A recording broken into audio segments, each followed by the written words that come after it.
Shalom semuanya. Apa kabar? Puji Tuhan, kabar baik. Iya, haleluya, sukacita ya. Dari wajahnya terpancar sinar kemuliaan Tuhan.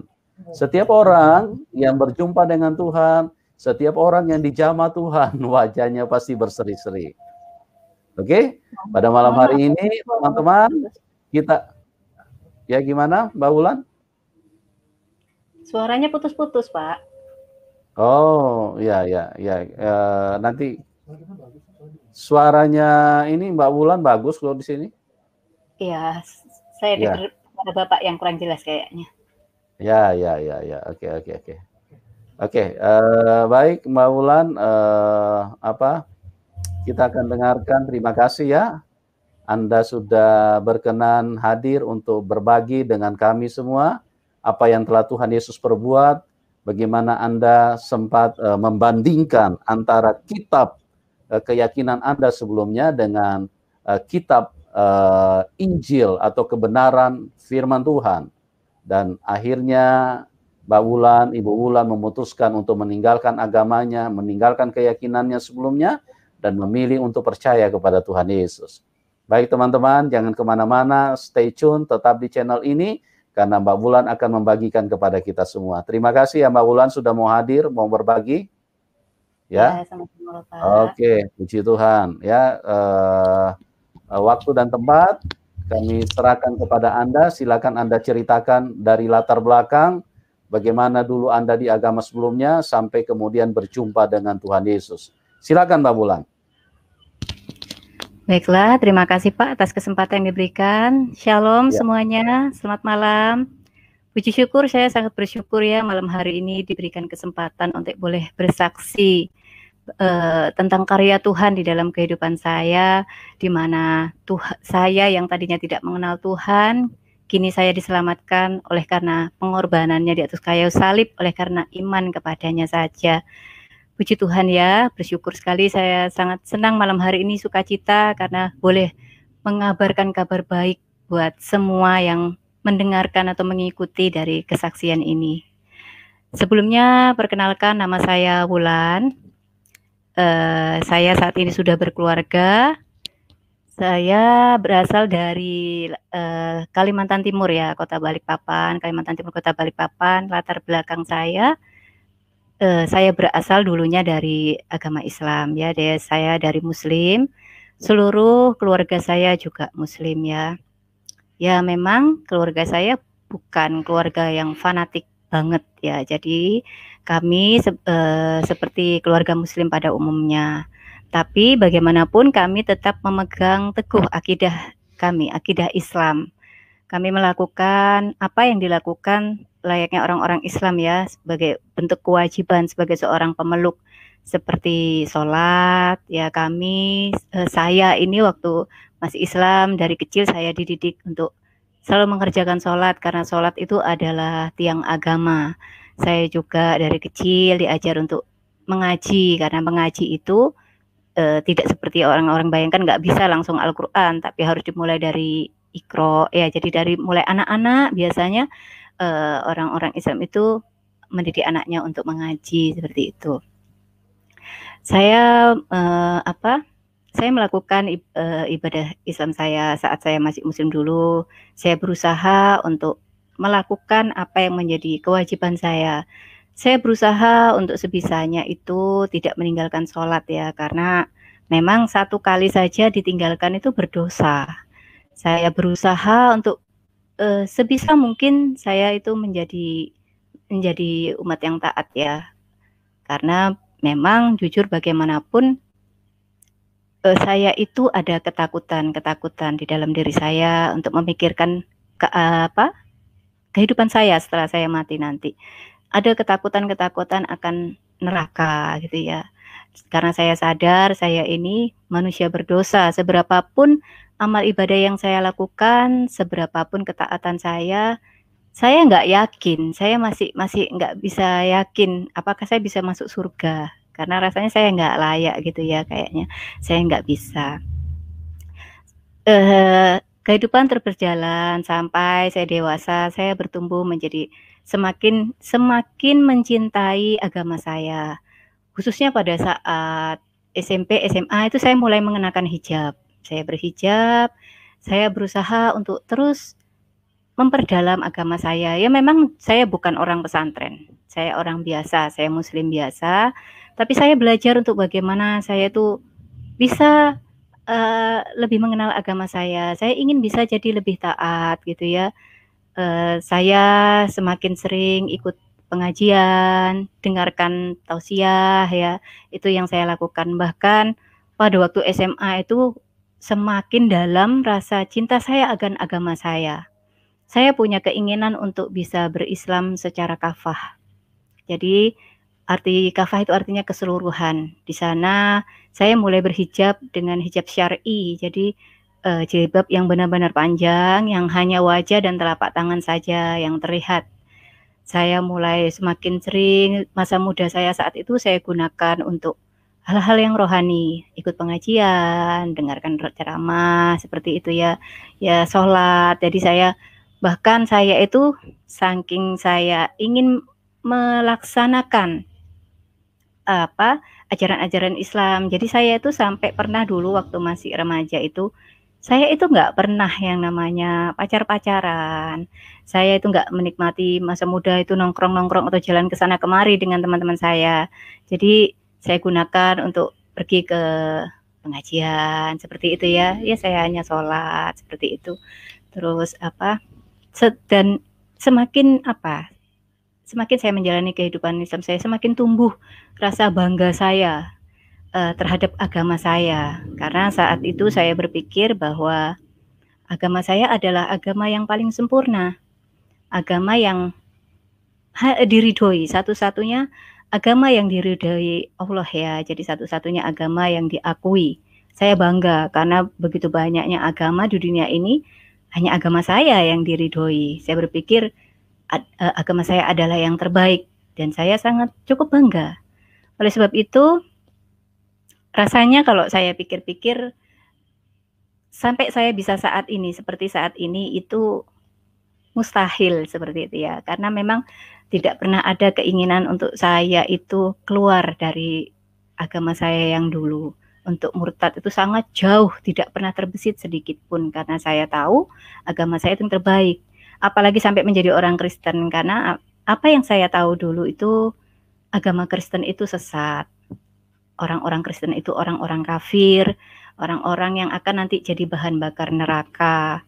Belum lagi apa yang saya dapat dulu itu, yang saya bayangkan orang Kristen itu sepertinya agamanya tidak memiliki banyak aturan.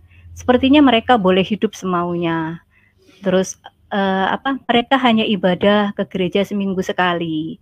Mereka hanya beribadah, hanya bernyanyi-nyanyi. Jadi sebatas itu yang saya tahu dulu tentang kekristenan. Jadi memang kalau saya ingat kehidupan saya dulu waktu masih muslim, rasanya mustahil ya. Sekali lagi memang ini bukan karena kesalahan saya, tapi karena Tuhan yang mengaruniakan saya keselamatan. Saya dipilih bukan karena saya layak, tapi karena memang Tuhan mengaruniakannya.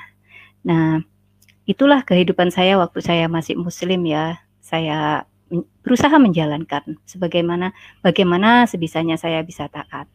Namun ternyata itu semua berubah. Itu semua berubah karena itu Tuhan yang membuat perubahan di dalam kehidupan saya. Singkat cerita, saya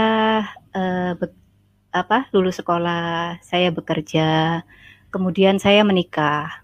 Saya menikah, berkeluarga, dan saya memiliki 2 orang anak ya. Jadi dari sinilah sepertinya titik awal di mana perubahan kehidupan saya berubah.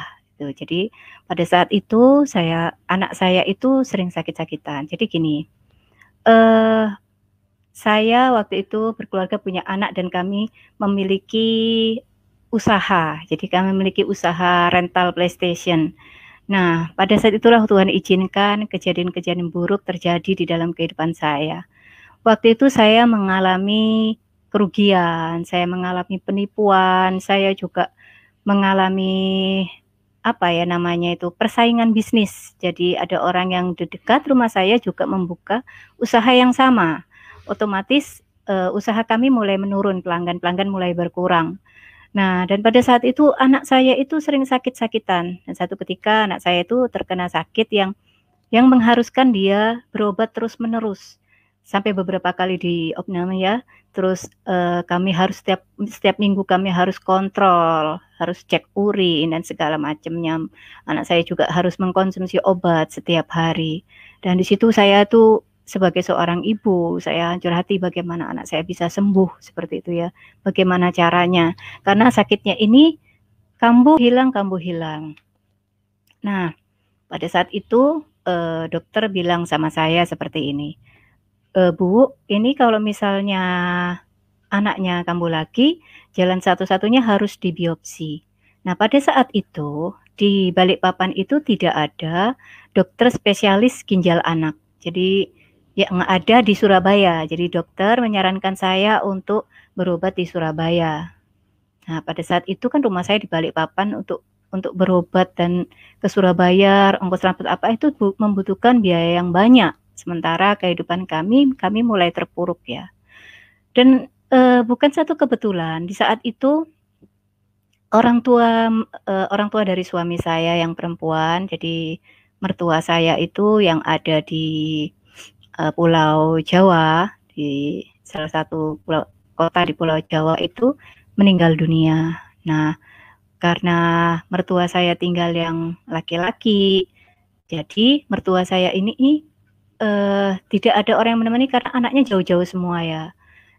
Akhirnya saya dan suami memutuskan bagaimana kalau kita pindah aja ke kota mertua, karena kebetulan kota mertua saya ini dekat dengan Surabaya. Nah, jadi saya berpikir ini akan lebih mudah. Selain menghemat biaya untuk berobat, kami juga bisa menjaga orang mertua saya gitu. Kami bisa menjaga orang tua dengan baik gitu ya.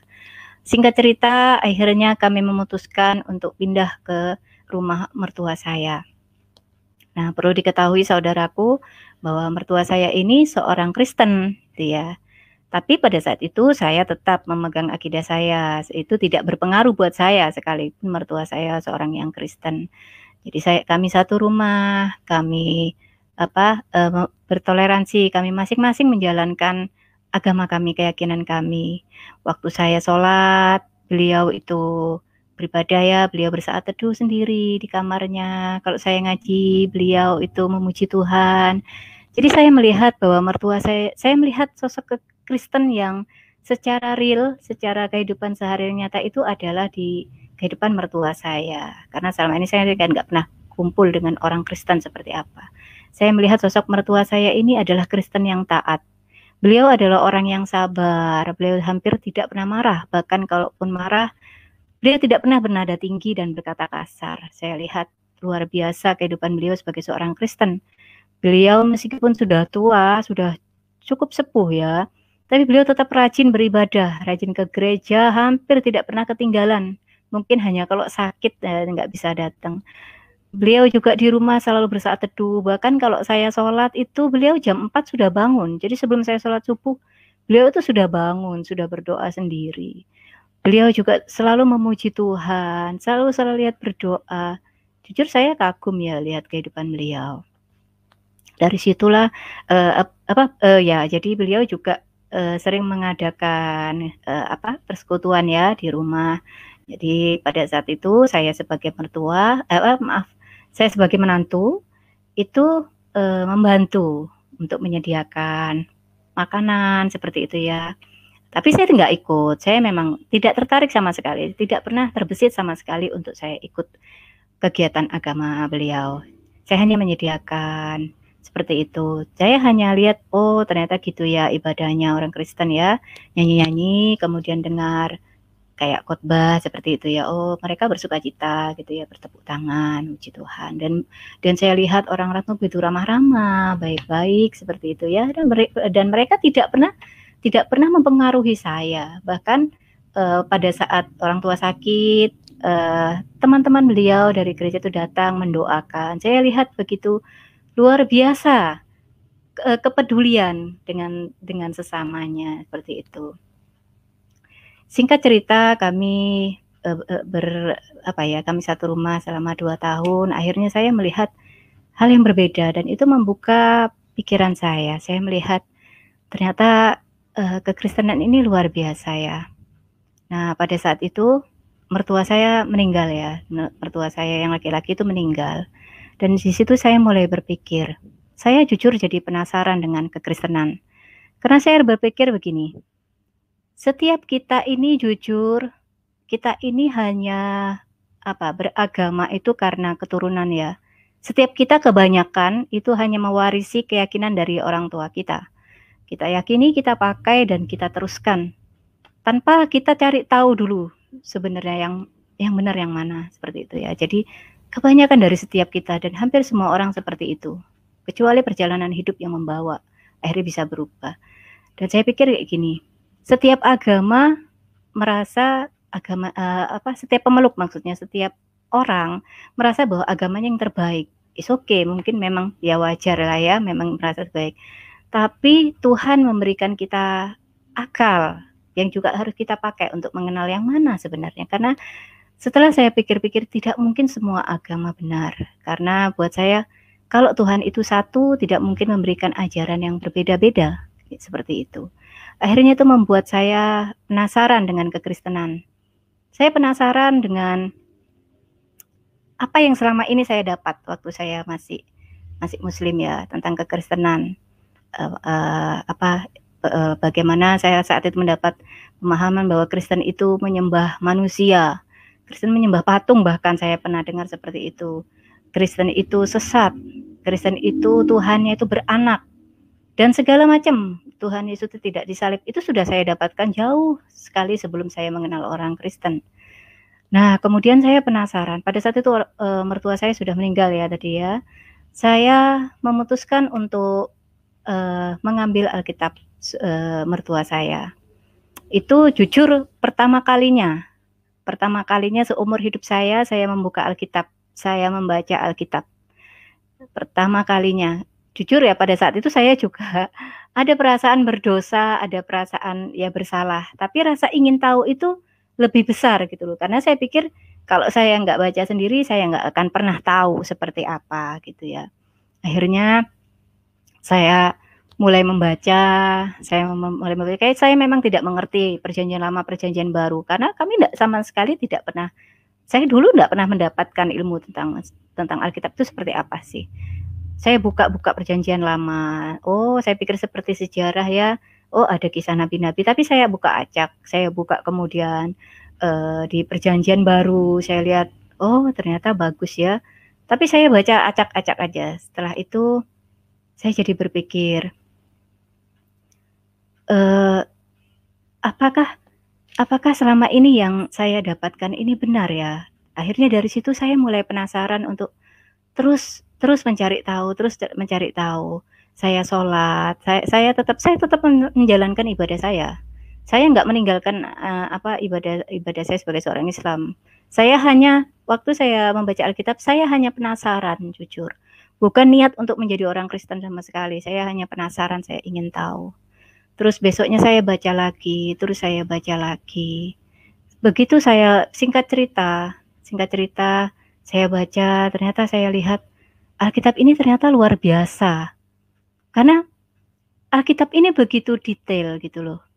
Di Alkitab lah saya bisa tahu, khususnya di Perjanjian Lama ya, saya bisa tahu kisah nabi-nabi yang selama ini yang saya dengar itu hanya sepenggal-sepenggal, jadi tidak lengkap.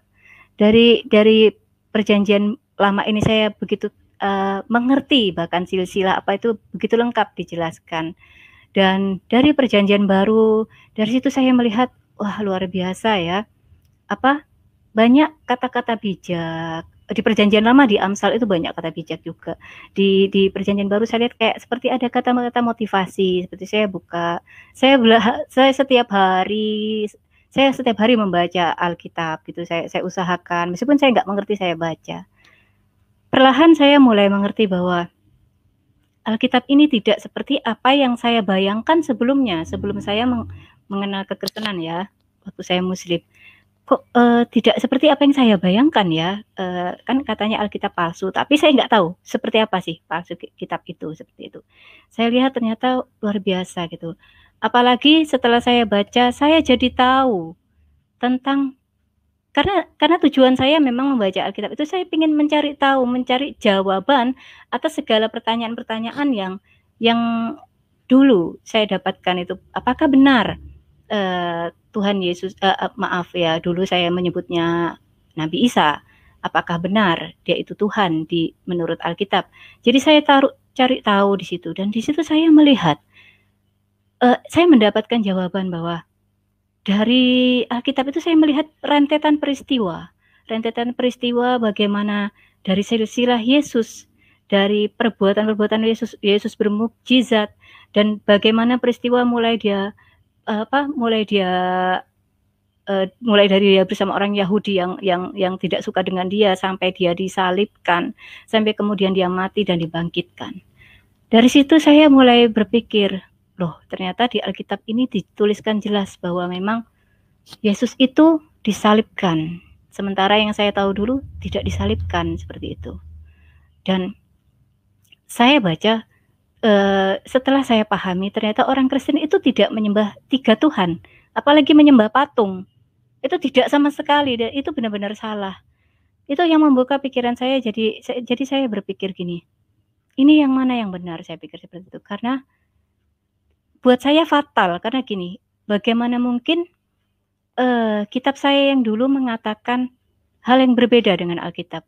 Bagaimana mungkin kitab saya yang dulu itu menyangkali Alkitab yang turun jauh lebih lama. Yang saya tahu seperti ini, yang saya tahu dulu waktu saya masih Islam, bahwa Injil, Taurat, Zabur ya, atau kita sebut Mazmur ya, dan juga Al-Quran, itu semua adalah firman Allah. Itu artinya firman atau kata-kata yang berasal dari Tuhan, yang diturunkan kepada nabi-nabinya, yang dibawa oleh nabi-nabinya, seperti itu.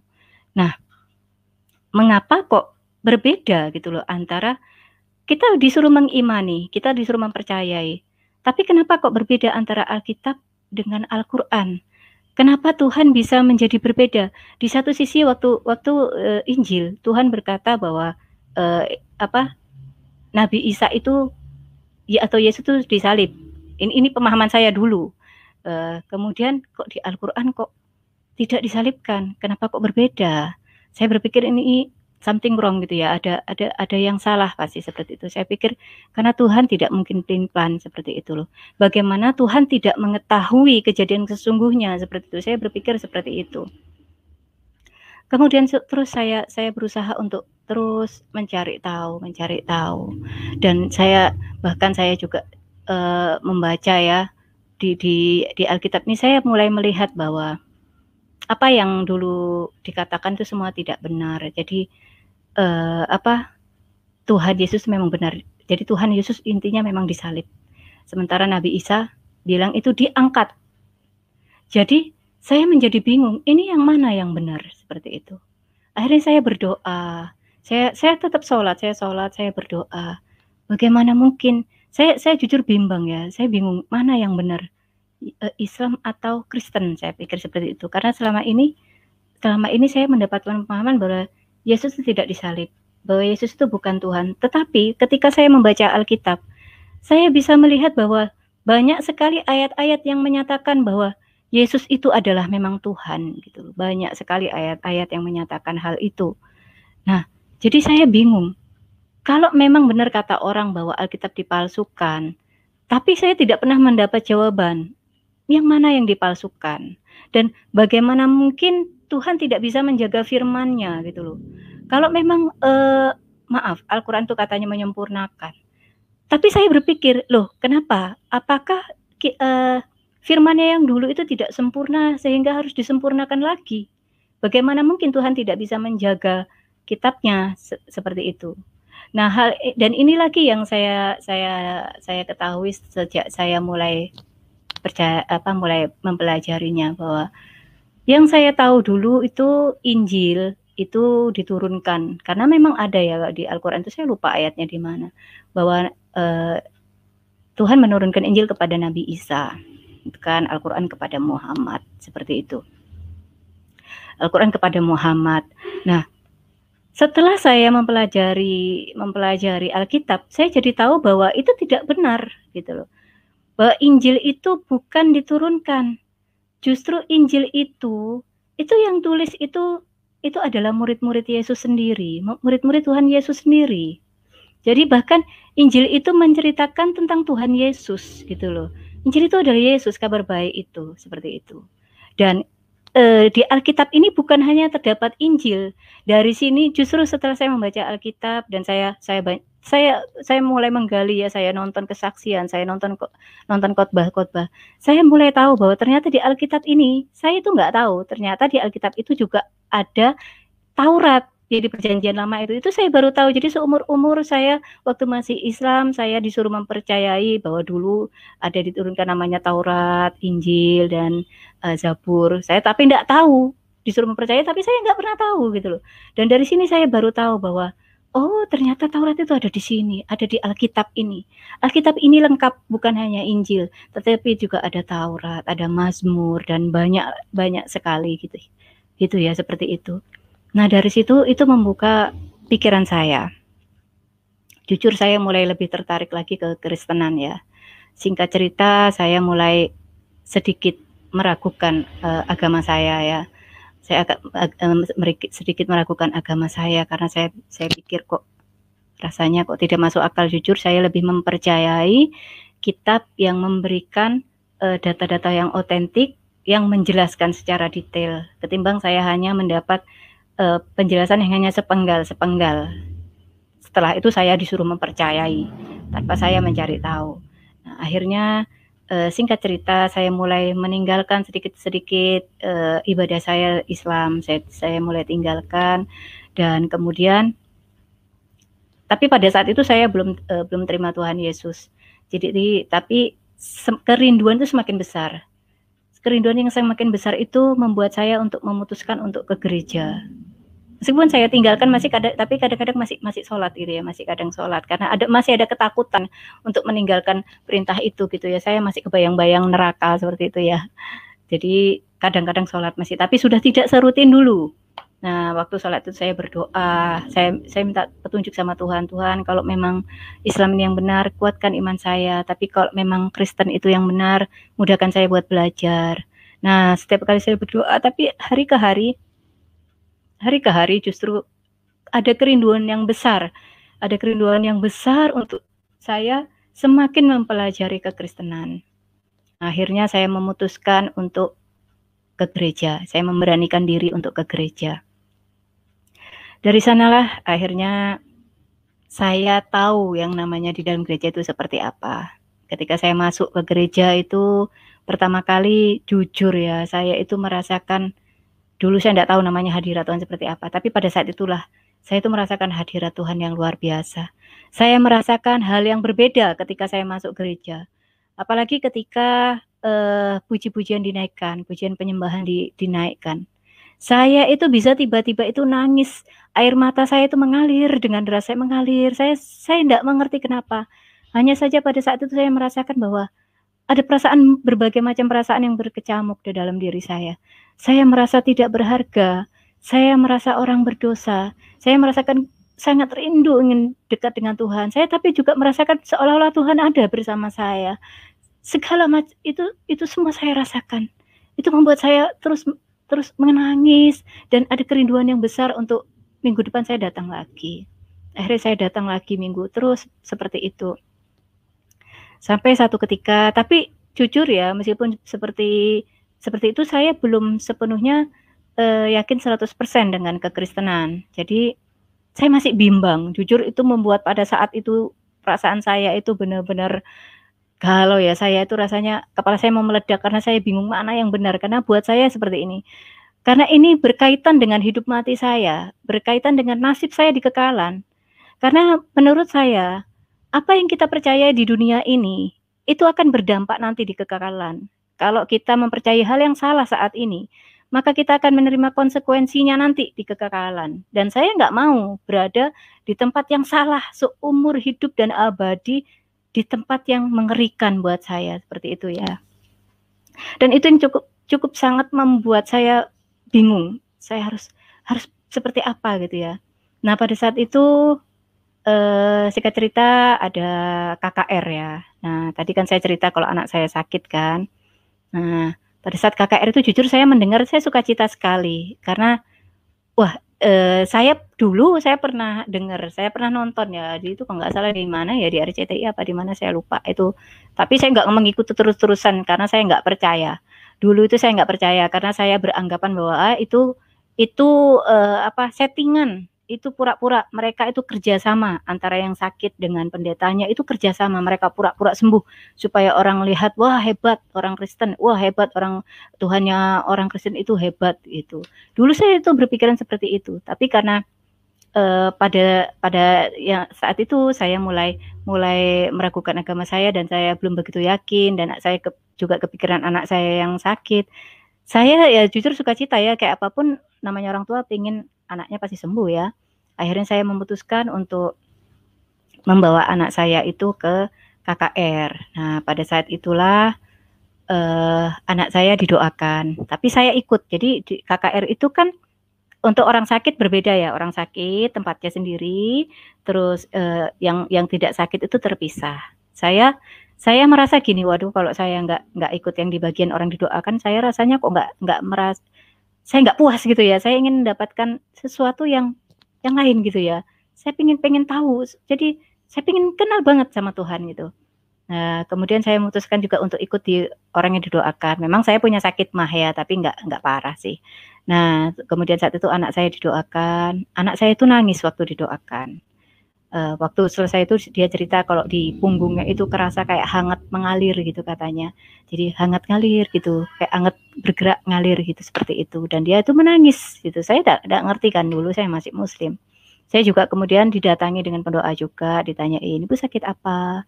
Saya bilang, "Saya sakit mah, tapi kalaupun nggak sembuh nggak apa-apa," saya bilang kayak gitu. "Saya cuma rindu untuk, saya pengen kenal Tuhan Yesus sih," saya bilang seperti itu. Ya, karena apa? Pada saat itu saya belum yakin 100%, tapi kerinduan untuk tahu benar-benar bahwa apakah Tuhan Yesus ini benar-benar Tuhan gitu loh. Karena bayangkan ya, tidak mudah ya untuk mempercayai hal itu dengan singkat. Kenapa? Puluhan tahun yang tertanam di kepala saya itu bagaimana bahwa Yesus itu bukan Tuhan, Yesus itu hanya nabi. Itu berpuluh-puluh tahun itu ada di kepala saya, itu tidak bisa dengan semudah itu saja pergi dan saya terus berubah pikiran seperti itu. Jadi pada saat itu saya bilang seperti itu, enggak, saya cuma pengen kenal Tuhan, terus saya didoakan. Nah, kemudian setelah itu selesai, KKR ini 2 hari. Jadi hari kedua kami datang lagi di tempat yang sama, orang yang didoakan juga. Nah, tapi pada hari kedua ini doa baptisan Roh Kudus. Jadi pada saat itu pendeta bilang seperti ini. Pendetanya tuh di mimbar ya, saya di tempat orang sakit. Pendetanya bilang gini, "Siapa yang saat ini belum pernah dibaptis Roh Kudus?" Terus saya sebagai orang Muslim, saya kan enggak tahu itu baptisan Roh Kudus, hadirat Tuhan. Itu saya masih asing semua itu, dengan semua itu saya masih asing. Saya berpikir itu pasti saya gitu kan. Nah, pendetanya bilang angkat tangan. Ya enggak cuma saya yang angkat tangan, yang lain juga ada beberapa orang yang juga angkat tangan gitu. Kemudian saya angkat tangan. Tapi pada malam hari itu saya itu benar-benar sangat rindu untuk Tuhan bisa menjawab saya. Saya itu rasanya kalau perlu Tuhan tuh benar-benar menunjukkan ke saya, tapi karena pada saat itu saya nggak pernah ya, karena Muslim nggak mempercayai Tuhan Yesus tuh bisa turun dalam wujud manusia. Jadi saya nggak terbesit untuk minta Tuhan Yesus itu turun di hadapan saya, seperti itu. Tadi terus pendeta bilang kayak gini, yang belum pernah angkat tangan. Kemudian saya angkat tangan. Nah, beliau pendetanya itu kan di mimbar ya, beliau doa, saya doa sendiri dan ini nggak ada orang yang mendoakan saya, saudaraku. Jadi tidak ada orang yang tumpang tangan sama saya. Saya doa sendiri, pada saat itu saya berdiri, saya doa sendiri, saya cuma bilang gini, dengan penuh kerinduan, dengan benar-benar harap kalau untuk Tuhan jawab saya cuma bilang gini, "Tuhan," saya bilang seperti itu. Saya nggak panggil Tuhan Yesus karena saya waktu itu belum sepenuhnya percaya.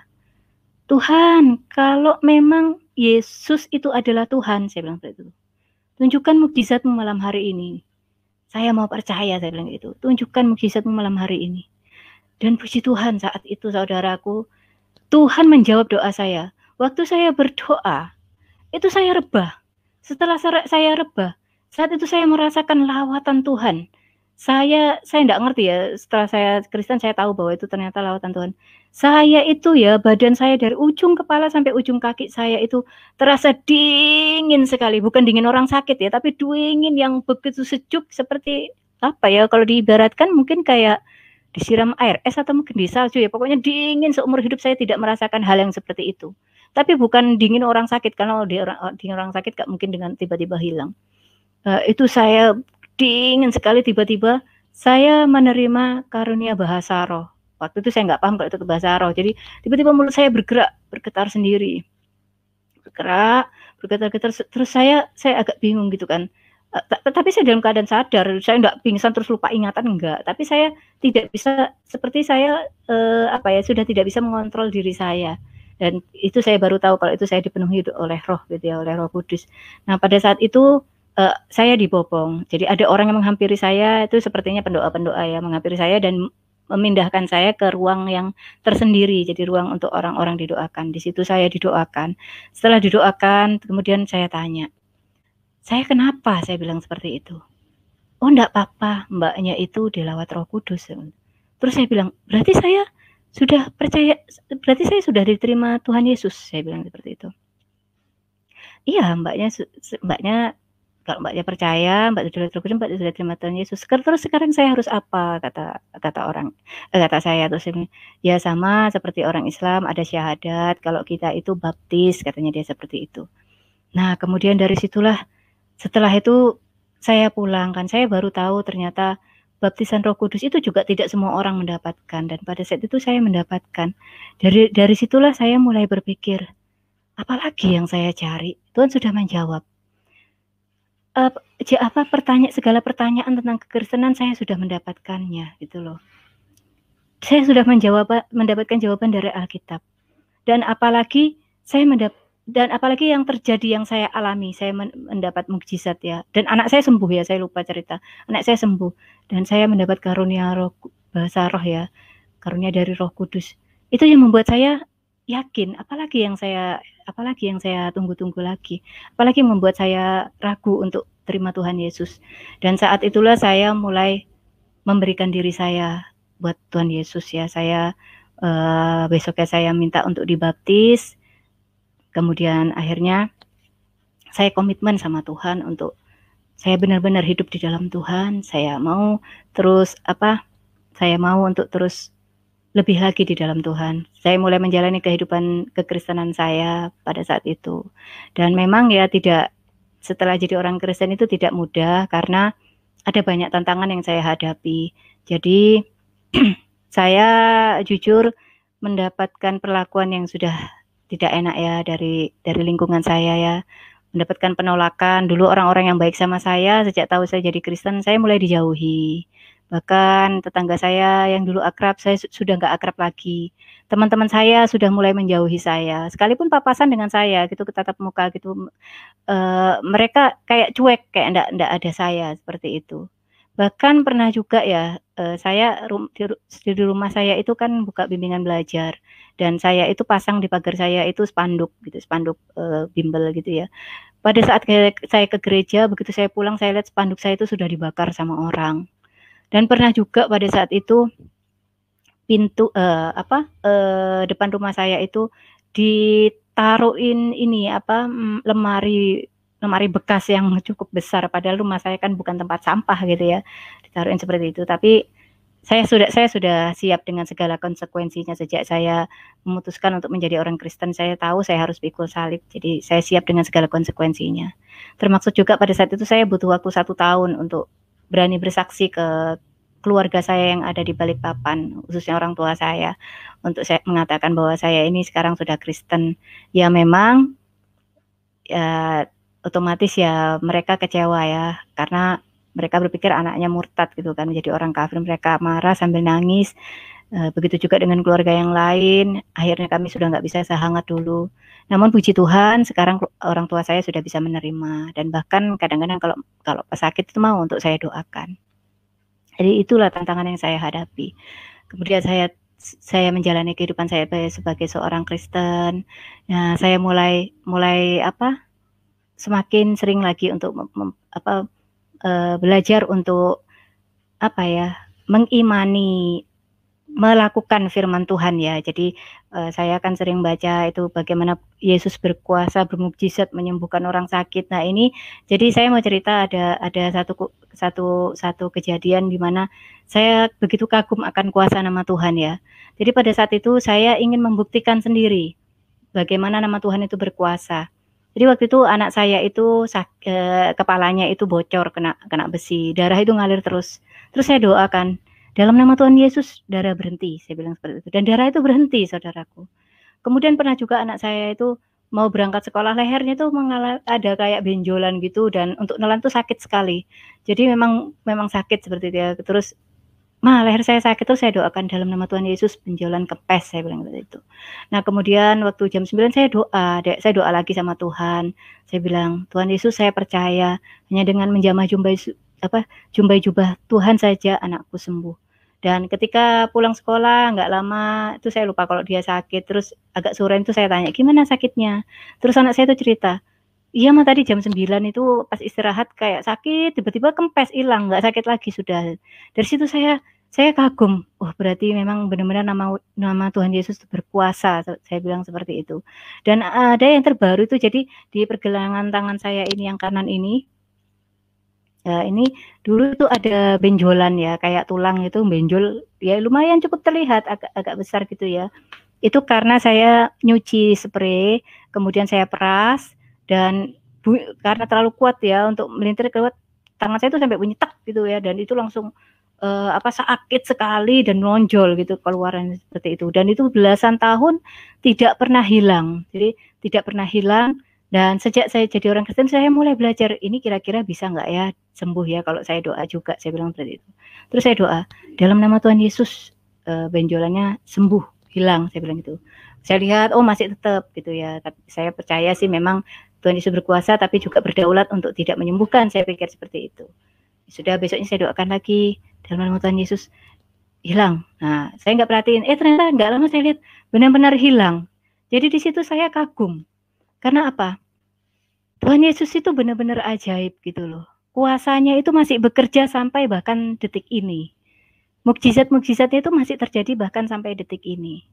Di dalam kekristenan ini saya mengalami kehadiran Tuhan Yesus di dalam hidup saya itu mengubahkan banyak hal. Saya memiliki cara pandang yang berbeda sejak saya di dalam Tuhan Yesus. Dan dari Alkitab sinilah saya jadi mengenal seperti apa karakter Tuhan, seperti apa karakter Yesus itu, bagaimana isi hatinya. Itu saya bisa tahu dari sini semua. Saya bisa lihat. Dan saya kagum dengan ajaran kasih yang Tuhan Yesus ajarkan ya buat kita. Perintahnya yaitu, kasihlah Tuhan Allahmu dengan segenap hatimu, segenap jiwamu, segenap akal budimu, dan kasihlah sesamamu manusia seperti dirimu sendiri. Ini satu perintah yang luar biasa diterapkan di dalam kehidupan. Oleh sebab itu orang Kristen itu melakukan ketaatan ibadahnya pun itu bukan berdasarkan karena takut neraka atau karena ingin mendapatkan pahala, tapi karena kasih. Karena kita mengasihi Tuhan. Itu yang saya tahu dan saya rasakan saat ini sejak menjadi orang Kristen. Tidak ada lagi ketakutan-ketakutan. Ketika saya berdoa atau saya ibadah, saat teduh dan segala macam, saya tidak pernah berpikir, nanti dapat pahala dan segala macam. Karena memang yang bisa membawa saya ke surga itu bukan amal baik saya, bukan ibadah saya. Karena kan Yesus sudah menjanjikan setiap anak-anaknya yang percaya kepadanya itu akan berada bersama Dia di kekekalan di surga. Jadi bukan karena kuat gagahnya kita, bukan karena kesalehannya kita, bukan. Jadi karena memang Tuhan sudah janjikan. Dan inilah kasih Tuhan yang saya lihat begitu nyata. Jadi Tuhan Yesus, Tuhan kita ini bukan hanya mengatakan bahwa Ia mengasihi kita, tapi Ia membuktikan kasih-Nya kepada kita. Kasih-Nya itu terbukti sampai saat ini. Dan ini adalah bukti terbesar kasih-Nya, yaitu Tuhan mengaruniakan anaknya yang tunggal, supaya setiap kita yang percaya kepadanya tidak binasa, melainkan beroleh hidup yang kekal. Saya melihat bukti kasih-Nya. Bahkan mulai dari perjanjian lama sampai perjanjian baru, saya melihat betapa besar kesabarannya Tuhan. Bagaimana kasih-Nya Tuhan yang begitu besar.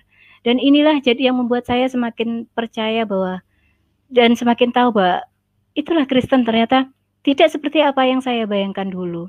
Saya jadi mengerti kenapa orang Kristen itu sekalipun dihina, dicaci, seringkali dipersekusi, gerejanya dibakar, dibom, bahkan ada yang dipenggal, tapi tidak pernah demo sampai berjilid-jilid atau kembali membalas dengan hal yang sama.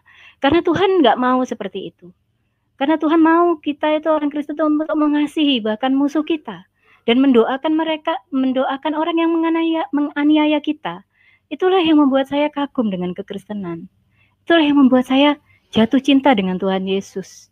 Kasih yang besar itu, saya menemukan kebenaran dan saya menemukan kasih yang sejati itu di dalam Tuhan Yesus. Dan itu yang membuat saya itu merasa damai. Saya menemukan keselamatan yang sejati yang tidak bisa saya dapatkan di tempat lain. Jadi seperti itu, saya merasakan sukacita bisa ikut Yesus, dan saya mengalami perubahan yang banyak ya. Jadi mengalami cara pandang, bagaimana saya memandang orang lain, bagaimana saya menilai orang lain. Saya juga mengalami perubahan hubungan dengan Tuhan. Jadi hubungan saya dengan Tuhan bukan lagi hanya seorang pencipta dan ciptaan, tapi sebagai seorang bapa dengan seorang anak. Hubungan yang begitu intim, begitu dekat. Bahkan Tuhan Yesus juga sahabat kita. Dan ini yang tidak ada di ajaran lain. Itu yang membuat saya begitu kagum dengan ajaran kekristenan ya. Saya kagum dengan Tuhan Yesus. Saya membaca di Alkitab itu bagaimana Tuhan Yesus. Saya kalau mengingat pengorbanannya, bagaimana ia menderita aniaya oleh karena kita, saya nggak sanggup gitu ya. Bagaimana mungkin kasih Tuhan begitu besar dengan kita orang-orang yang berdosa. Seperti itu. Saya pun mengalami perubahan. Saya sejak jadi Kristen saya tidak bisa membenci orang. Mungkin kalau saya marah, saya hanya marah sesaat. Tapi tidak bisa membenci. Karena apa? Roh Kudus yang ada di dalam hati saya itu tidak bisa membuat saya tenang dan damai. Hati saya akan terobak-abrik rasanya. Saya tidak akan bisa damai kalau saya bisa sampai membenci orang lain. Firman Tuhan akan terus mengingatkan saya untuk terus mengasihi, mengampuni. Dan itulah banyak sekali perubahan-perubahan yang saya alami di dalam kehidupan saya. Dan sejak saya jadi Kristen itu kerinduan saya yang besar tuh untuk bagaimana saya bisa melayani Tuhan. Bagaimana saya bisa memuliakan Tuhan. Jadi saya kagum karena Tuhan orang Kristen itu bukan hanya tentang bagaimana ia memberikan hukum-hukumnya saja, hanya menojorkan neraka dan surga, tapi bagaimana dia hadir dalam kehidupan kita, bagaimana kita bisa dapat memiliki hubungan yang begitu intim dengan dia. Jadi itulah yang saya alami. Saya merasa berbeda sejak saya menjadi orang Kristen. Saya sangat merasa berbeda, menjalani kehidupan yang berbeda. Memang sekalipun kita ikut Tuhan Yesus, bukan berarti tidak terjadi masalah sama sekali. Bukan berarti semuanya dapat berjalan dengan lancar. Tapi Tuhan Yesus berjanji untuk menyertai kita. Dan itu saya merasakan, mukjizat dan pertolongan itu terjadi berulang kali di dalam kehidupan saya. Tuhan yang memampukan saya untuk menjalani kehidupan ini. Bersama Dia, saya kuat gitu loh. Bahkan di dalam kelemahan, saya bisa melihat bagaimana Tuhan menolong saya. Dia nggak pernah terlambat. Dia selalu tepat waktu. Dan janji-janjinya yang tertulis di firman Tuhan itulah yang terus menguatkan diri saya untuk menjalani kehidupan ini. Jadi seperti itulah yang saya alami sejak saya menjadi Kristen, dan inilah perubahan hidup saya. Saya bersyukur sekali karena saya adalah orang yang beruntung ya, karena bukan karena saya saleh. Saya tahu banyak orang yang lebih saleh dari saya, banyak orang yang lebih taat dari saya. Saya tahu saya banyak dosa, tapi Tuhan mau menyelamatkan saya. Semuanya karena kasih karunia. Bukan saya yang memilih Tuhan, tapi Tuhan yang memilih saya. Ya, demikianlah kesaksian yang bisa saya bagikan, Pak. Kiranya kesaksian ini boleh memberkati kita semua. Terima kasih, Tuhan Yesus memberkati. Haleluya, puji Tuhan, luar biasa sekali. Ya, jadi teman-teman di dalam Tuhan Yesus, sesuatu yang bukan hanya tertulis di dalam buku, tetapi apa yang tertulis di dalam buku itu adalah sesuatu yang dinyatakan lewat kehidupan setiap manusia. Jadi itu menunjukkan bahwa itu bukan cerita dari generasi ke generasi, tapi itu adalah Tuhan yang hidup, yang berkuasa, yang sempurna, dan hadir menyatakan dirinya kepada setiap generasi. Dan di sini menunjukkan bahwa Dia adalah Tuhan yang sesungguhnya. Dari generasi ke generasi boleh mati, tapi Tuhan Yesus tetap sama. Karena Dialah pencipta, Dialah yang kuasa, Dialah yang kekal. Ya, tidak ada yang sekelasnya Nabi, terus kemudian setiap 10 tahun dia muncul satu kali. Atau sekelas Rasul, setiap 3 tahun dia muncul satu kali. Tidak ada, itu hanya manusia. Kalau hanya berkapasitas manusia, dia tidak akan pernah bisa hadir, menyatakan diri kepada manusia yang lain. Tapi Tuhan Yesus benar-benar, Dia adalah the mighty God, Dia adalah yang berkuasa, Dia adalah Alfa dan Omega, Dialah yang awal, Dia yang akhir, Dialah yang menguasai, Dialah yang memegang kendali seluruh hidup manusia. Jadi nyata sekali, tidak bisa dibantah, tidak bisa disangkal, tidak bisa dipungkiri bahwa Dia adalah Tuhan yang sangat real, ya. Bukan hanya kepada pendeta, bukan hanya kepada 100 orang, tapi siapapun yang mau buka hati dan menerima Dia, maka Tuhan Yesus akan menghampiri dan menyatakan dirinya. Dari setiap narasumber, semuanya merasakan bahwa Tuhan Yesus itu nyata, ya, dan mengalaminya secara real. Ya, saya sebagai hamba Tuhan pun sama, dan hamba-hamba Tuhan lain pun sama, karena kami bukan hanya mempercayai cerita orang tua, kami bukan hanya mempercayai cerita pendeta, apalagi kami cuma mempercayai apa yang tertulis di dalam Alkitab. Apalagi cuma hanya disuruh-suruh bersaksi, ayo bersaksi. Bersaksi tentang Tuhan Yesus. Aku percaya bahwa Yesus adalah Tuhan. Tidak, ya. Kalau hanya disuruh-suruh kayak begitu, itu Tuhan yang palsu itu. Kami tidak pernah menyaksikan, kami tidak pernah merasakan, kami tidak pernah melihat. Bagaimana kami bisa bersaksi? Kalau kami merasakan, kami melihat, nah inilah baru kesaksian kebenaran, kesaksian yang benar. Kami bersaksi karena kami melihat, kami merasakan. Dan Dia adalah sesuatu yang nyata, bukan hanya tertulis. Oke teman-teman, kita cukupkan sampai di sini karena kondisi dan waktu juga yang terbatas. Jadi terima kasih buat semuanya. Doa kami buat Anda semua, kebaikan Tuhan bisa mengalir dan menyentuh setiap teman-teman yang ada di dalam link ini. Dan doa kami supaya rencana dan kehendak Bapa di surga bisa menyentuh setiap kita.